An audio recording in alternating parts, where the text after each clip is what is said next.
Good morning students. Today is my topic elevation in boiling point. देखो हमने boiling point की definition पढ़ी थी। हमने क्या पढ़ा था? लिक्विड फेज कन्वर्ट हो जाए किसमें? गैस फेज में। उस टेम्परेचर को हमने क्या कहा था? बॉइलिंग पॉइंट कहा था। लेकिन यहाँ पे हम बात करते हैं वेपर प्रेशर के अकॉर्डिंग। तो यहाँ पे थोड़ी सी डेफिनेशन चेंज हो जाती है। वो देखो कैसे। The boiling point of liquid, the boiling point of a liquid in which the boiling point of a liquid is temperature in which vapor pressure of solution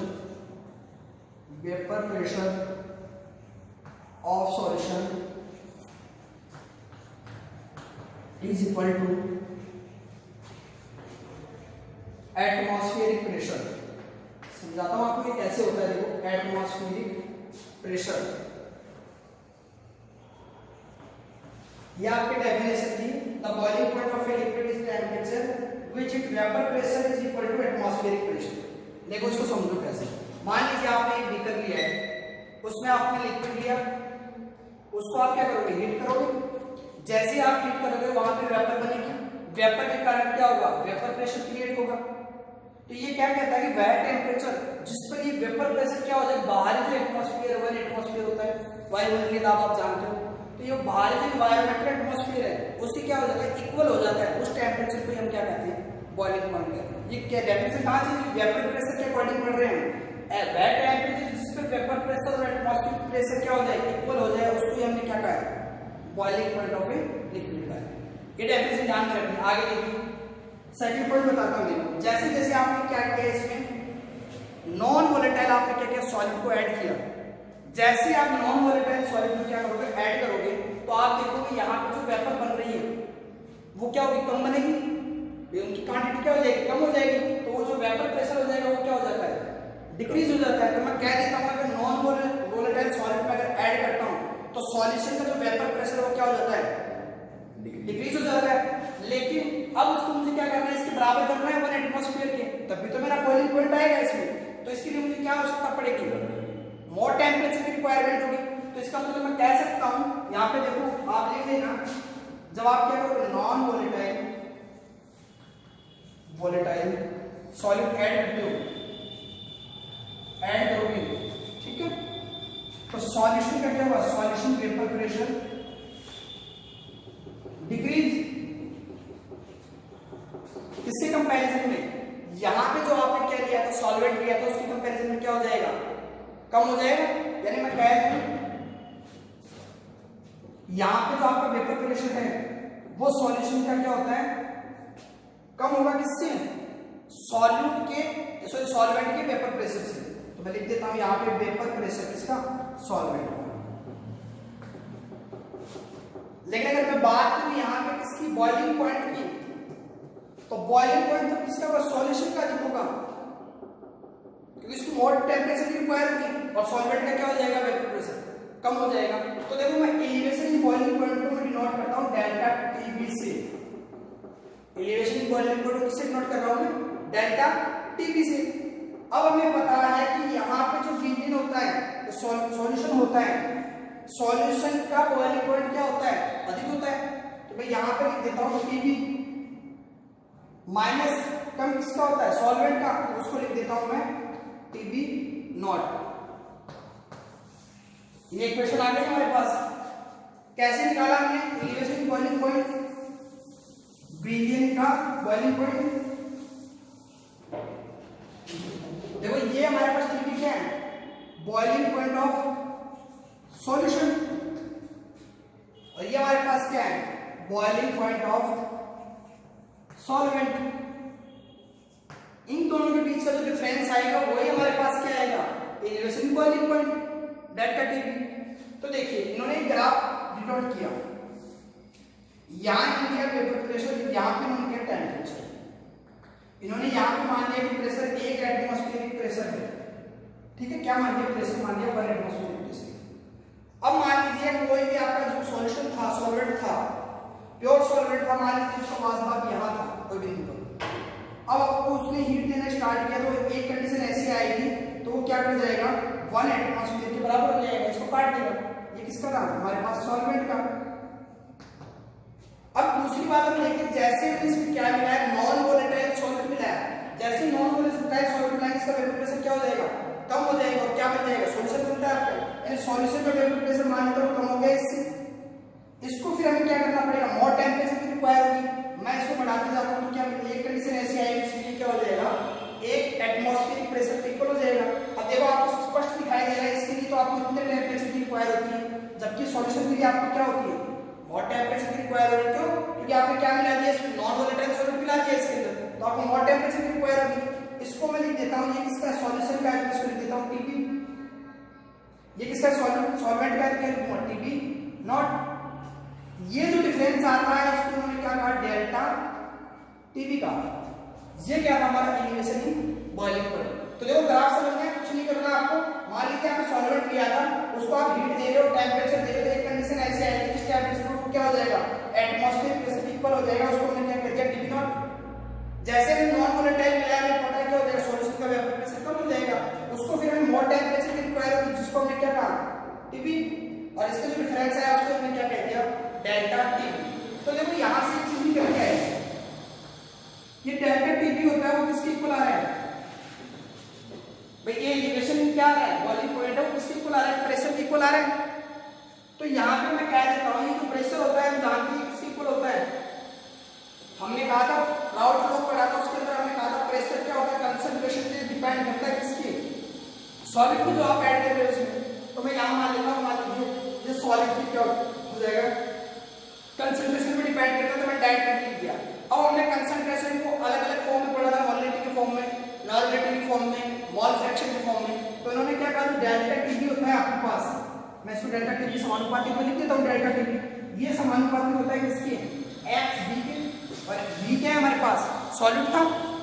मैंने कहा था प्रॉपर्टी जितनी पड़ी उसमें बी हमारे पास सॉलिड होगा, तो ये सॉलिड की कंसंट्रेशन पे डिपेंड करेगा। कंसंट्रेशन मैंने किस में लिए? मोल फ्रैक्शन में। तो ये संबंध हमारे पास आ गया डेल्टा टीबी एक्स बी का। अब आप ये प्रोपोर्शन का चिन्ह हटाओ तो क्या आ जाएगा आपके पास? Delta TB is equal to K X B. Delta TB बराबर के एक्स बी। अब आप आगे देखिए,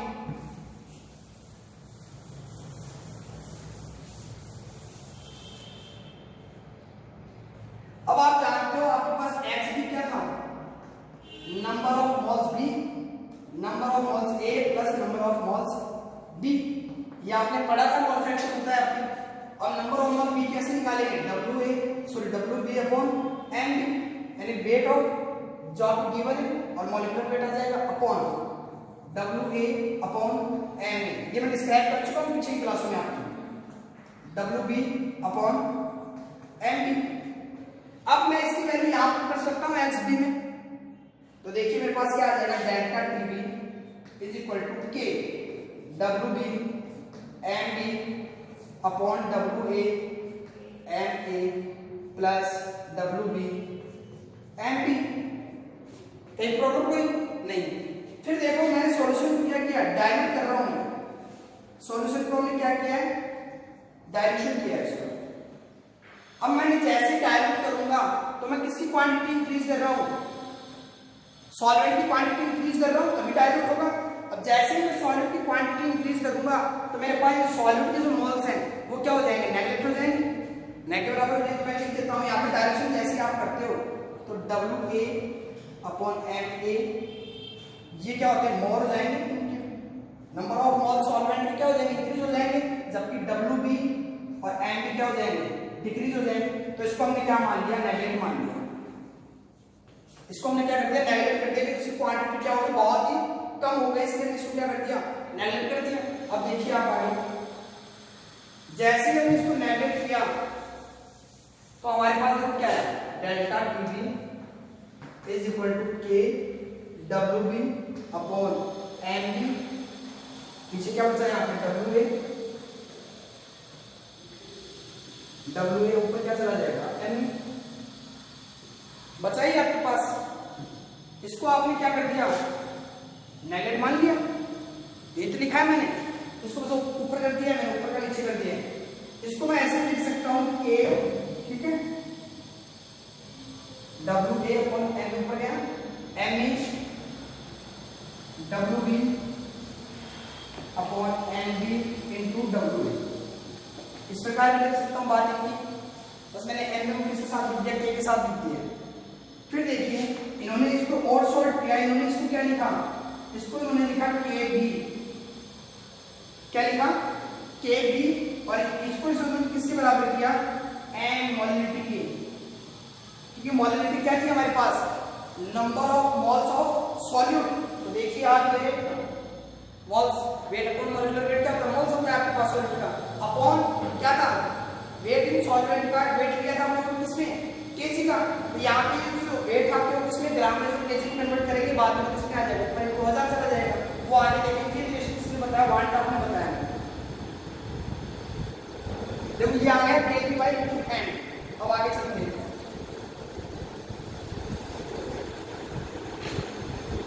अब देखिए हमारे पास आ गया केपी बाई एम। एम हम जानते हैं क्या होती है, मोलरिटी, इसको लिखिए ना मोलर। केपी क्या है आपके पास, मोलर एलिमिनेशन,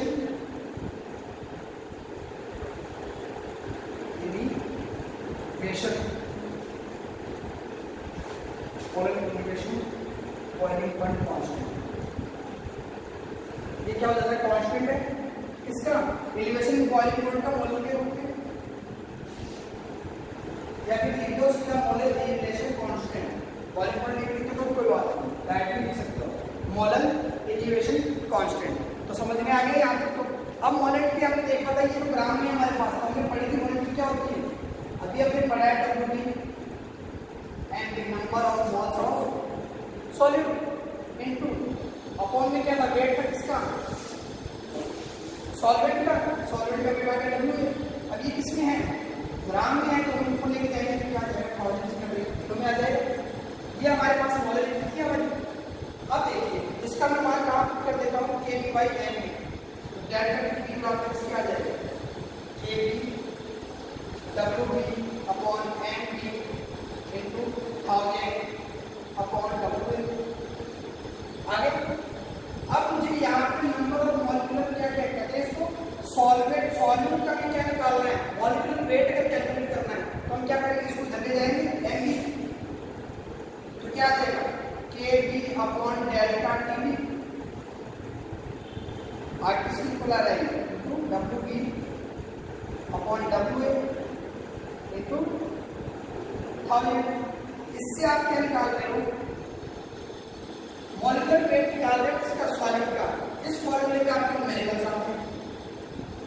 फिर देखो एक पॉइंट आपको साइंटिफिक रूल केपी में और आपके enthalpy of vaporization of solution के बीच में संबंध बताया, वो समीकरण आपको डायरेक्ट ध्यान में रखनी है। क्या थी वो, देख देता हूं।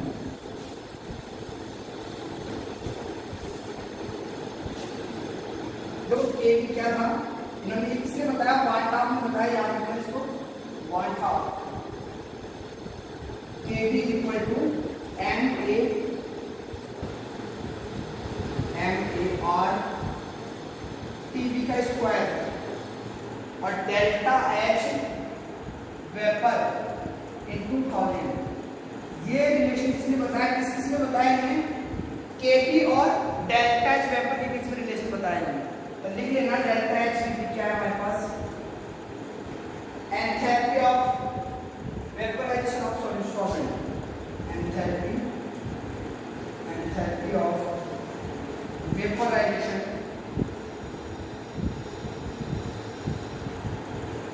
Of solvent. और ये आप जानते हैं Ma क्या है, यहाँ पे सॉल्वेंट का मॉलिक्यूलर मास है, लिख लेना Ma बराबर molar mass of solvent. R क्या है यहाँ पे, गैस कांस्टेंट, और TB आपके पास क्या है, ये आपके एलिवेशन का, किसमें, एलिवेशन ऑफ सॉल्यूशन का, बॉइलिंग पॉइंट किसमें, लेकिन सॉल्यूशन के, अगर नॉट होता तो सॉल्वेंट का था, TB लिखा तो किसके लिए, सॉल्यूशन के लिए। ये आप लिख लोगे, ये फॉर्मूला भी आपको ध्यान में रखना है। ये डायरेक्ट क्या कहता है, क्योंकि तुम्हारा वन हाफ इन्होंने जैसे बताया था KB में और आपकी जो एंथैल्पी थी उसके बीच में रिलेशन बताया।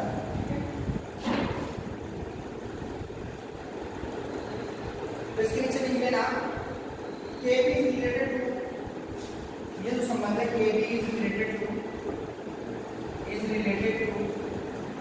मोलर एंथैल्पी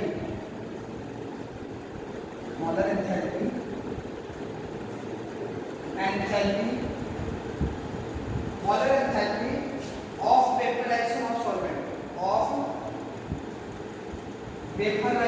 solvent, और ये जो साइंटिस्ट लोगों ने बांटा जिन्होंने इसको डिस्क्राइब किया। तो ये था हमारा क्या, एलिवेशन इन बॉइलिंग पॉइंट, अब हम इसके ऊपर एक क्वेश्चन करते हैं। देखिए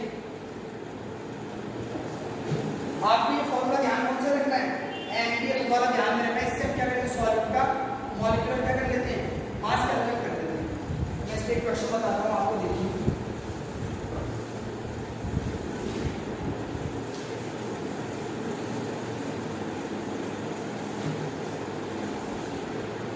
क्वेश्चन है हमारे पास, the boiling point of benzene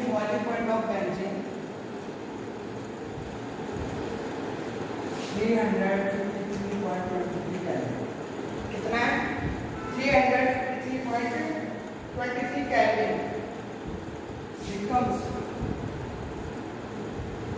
354.11 kelvin if यदि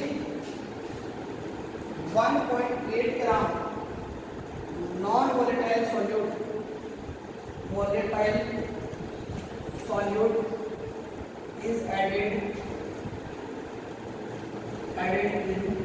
90 gram benzene. Calculate the molecular mass of solute. इसके लिए आपको बेंजीन के लिए Kb का मान क्या दे रखा है, आपको यहाँ पे देगा 2.35 किलोग्राम मोल इनवर्स। ये आपको दी गई क्या देगा, Kb बराबर 2.5 किलोग्राम मोल इनवर्स। और आपको मोलर मास निकालना है किसका, अननोन सॉल्यूट का, तो आपने को नॉन वोलेटाइल सॉल्यूट लिया, उसका आपको क्या निकालना है, मोलर मास या मॉलिक्यूलर मास निकालना है उसका।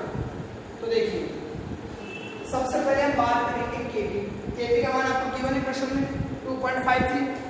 फिर हम बात करते हैं डेल्टा Tb की। देखो डेल्टा Tb हम कैसे निकालते थे, Tp माइनस Tp नॉट, विलिन के बॉइलिंग पॉइंट में से क्या किया था हमने, सॉल्वेंट के बॉइलिंग पॉइंट को माइनस किया था।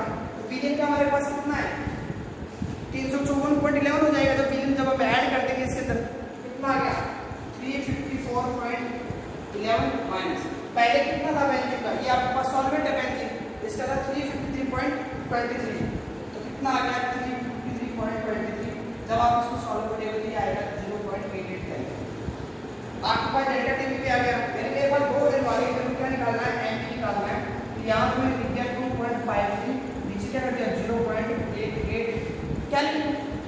अब देखिए यहाँ पे मुझे क्या लेना है, Wb लेना है। Wb क्या है मेरे पास यहाँ पे, सॉल्यूट का गिवन वेट, सॉल्यूट का गिवन वेट कितना है, सॉल्यूट का गिवन वेट 1.8, तो मैंने यहाँ पे लिख दिया 1.8 अपॉन, फिर लिखना है W यानी सॉल्वेंट का गिवन वेट। सॉल्वेंट हमारे पास क्या था, बेंजीन था, उसका कितने गिवन वेट में ऐड किया उसने 90 ग्राम, ये गिवन है हमें, तो हमने क्या कर दिया इनटू 90 और ऊपर क्या चला जाएगा इनटू 1000। अब इसको आप सॉल्व करोगे तो ये आपके पास कितना आएगा 54 मोल इनवर्स। क्या निकालोगे 58 ग्राम मोल इनवर्स, 58 ग्राम मोल इनवर्स, 58 ग्राम मोल यूनिवर्स। ये आपके पास आपने क्या कैलकुलेट कर लिया, अननोन सॉल्यूट का मोलर मास कैलकुलेट करना क्या है, ये फॉर्मूला आपको ध्यान में रखना चाहिए कैसे आया मैंने डिस्क्राइब किया। देखो सबसे पहले हमने एलिवेशन बॉइलिंग पॉइंट में क्या पढ़ा कि जो बॉइलिंग पॉइंट की जो सामान्य डेफिनेशन थी, जनरल डेफिनेशन वो चेंज हो जाती है। इसको हमने क्या कहा था, लिक्विड का वेट टेम्परेचर जिसके ऊपर आपका वेपर प्रेशर इक्वल हो जाए किसके, आपके एटमॉस्फेरिक प्रेशर को, उसको उन्होंने क्या कहा था बॉइलिंग पॉइंट कहा था। फिर उन्होंने कहा जब आप उसको नॉन वोलेटाइल क्या करते हो, सॉल्यूट ऐड करते हो, तो सॉल्यूशन का वेपर प्रेशर क्या हो जाता है, डिक्रीज हो जाता है। और उसको अगर हमें एटमॉस्फेरिक प्रेशर के इक्वल करना है तो हम उसको क्या करेंगे और टेम्परेचर देंगे उसको, जिसके कारण उसका बॉइलिंग पॉइंट क्या हो जाता है सॉल्यूशन का इंक्रीज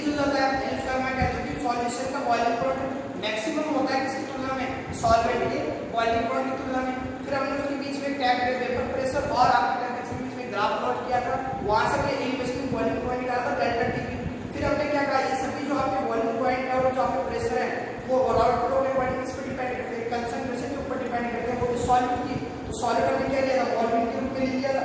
फिर हमने मॉलिक्यूल का मान किया, फिर हमने उसको लेकर डायरेक्शन किया। डायरेक्शन किया तो हमारे पास जो सॉलिड के मोल थे वो नेगलेक्ट हो गए थे मीडियम के अंदर। ऊपर वाले नेगलेक्ट नहीं करने की, वो तो प्योर फॉर्म में थे आपके पास, नीचे वाले सॉल्यूशन के अंदर वो नेगलेक्ट हो जाते हैं, इसलिए सॉल्यूशन वाले नेगलेक्ट कर दिए हमने।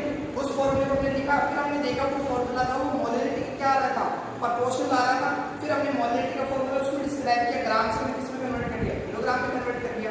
और उसके ऊपर हमने निकाला तो क्या, एक फॉर्मूला निकाला किसके लिए, सॉल्यूट ऑफ मोलर मास के लिए। उससे हमने एक एग्जांपल देगा, उसके अकॉर्डिंग हमने क्या निकाली, मोलर मास निकाल लिया किसका, सॉलिड का। उसमें एक चीज आपको रखने की आवश्यकता थी, कौन सी, वाट आपको जो रिलेशन दी थी किसके बीच में, केपी के बीच में और मोलर एंथैल्पी के बीच में। उस रिलेशन को आपको ध्यान में रखना था। वो रिलेशन क्या था आपके पास, केपी किसके इक्वल आ रहा था आपके पास, NA/RTP का square upon delta H into 1000। वो समीकरण आपको ध्यान में रखना है। पूछे किसने दी, तो वो दी थी वाट ऑफ में किसके बीच में दी थी, केपी और एंथैल्पी के बीच में रिलेशन बताने के लिए दी। ये था हमारा सेकंड पॉइंट, कौन था, एलिवेशन बॉइलिंग पॉइंट। अब हम पढ़ेंगे नेक्स्ट क्लास में थर्ड टॉपिक कौन सा आपकी जो आएगा, थर्ड पॉइंट फ्रीजिंग पॉइंट पढ़ेंगे इसमें। तो वहां पे हमको पढ़ेंगे फ्रीजिंग पॉइंट वाला, कल पढ़ेंगे हम, उसका देखते हैं उसमें क्या चेंजिंग आती है। आज के लिए इतना ही, थैंक यू।